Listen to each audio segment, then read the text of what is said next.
A coalition of NGOs today lauded the economic reforms Prime Minister Najib Razak had introduced in his first 100 days in office. But in order to have sustainable economic reforms, they claim democratic reform is critical. They stressed that the structural roots of economic stagnation, and they identified these to be ethno-nationalism, cronyism, corruption and power abuse, must be addressed if the proposed reforms are to work. Liberalization of the political process should be the premier's focus during the next 100 days in office, they say, and the coalition has given him 10 democratic KPIs to push the democratization process ahead. Topping the list of the 10 KPIs is fresh elections for the troubled state of Perak. So as you know, July 11th marked the first 100 days of Najib Abdul's premiership, and there's been a lot of talk about things that he has put in place in terms of economic liberalization, in terms of the stimulus package, which are all well and good, but we are also concerned about the extent to which political and civil liberties have been threatened and continue to be threatened. In terms of the economic liberalization policies, we are also concerned, for example, that in terms of practices like corruption, cronyism and abuse of power, and we are wondering whether the major constraints in terms of the economic gap, in terms of the gap in income, will they be addressed, and whether environmental sustainability will also be addressed. And of course, fundamentally, what is the important thing is whether there is good governance in this new leadership. A lot of talk of reforms, but we are still not seeing the basic issues in terms of enhancing good governance, accountability and transparency.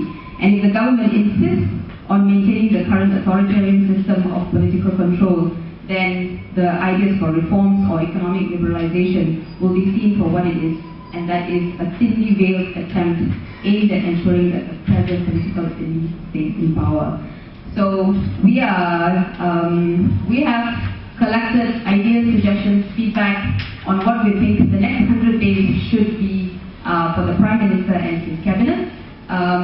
We were happy to see that Tan Sri Dr. Toh Sukun, who is Minister of the Prime Minister's Department, talk about key performance indicators.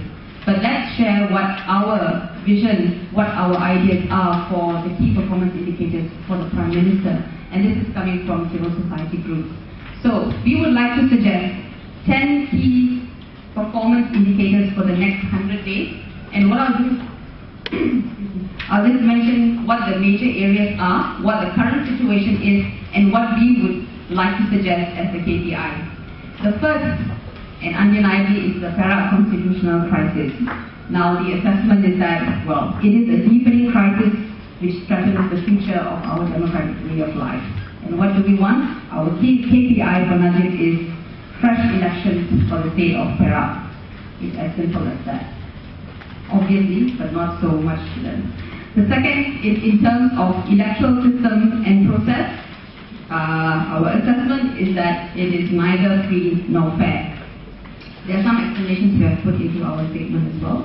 And our KPI for the next 100 days will be to set up a royal commission on electoral reform before the next constituency redelineation exercise.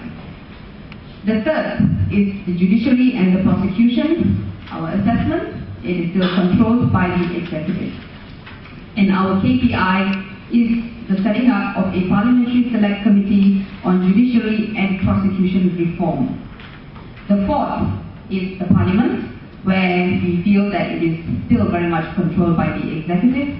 And our KPI is a royal commission on parliamentary reform.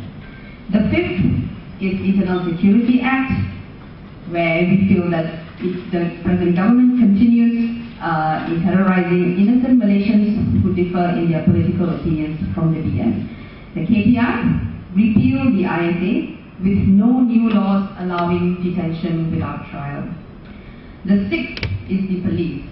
Assessment, well, it's still violating human rights, and our KPI is to implement the Independent Police Complaints and Misconduct Commission, IPCMC, not the one that has just been passed in Parliament.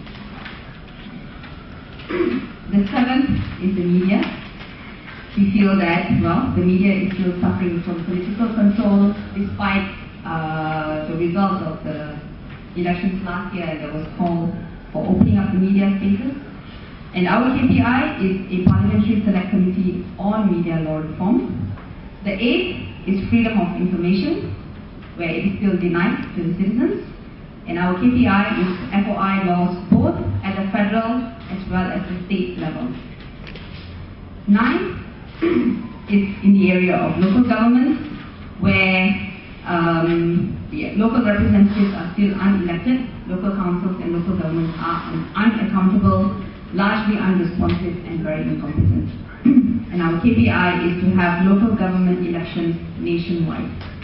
And the 10th is the Malaysian Anti-Corruption Commission, where we feel it is still practicing selective investigations, still impotent in fighting against corruption. And our KPI is the amendment of the MACC Act to increase the institution's autonomy under optimum parliamentary oversight. So this is a very brief look into what civil society demands are towards for the Prime Minister and his government, and we feel that this is absolutely urgent, necessary, relevant, and that in order to have a much more to strengthen the democratic institutions in this country, these are measures that need to be undertaken within the next 100 days.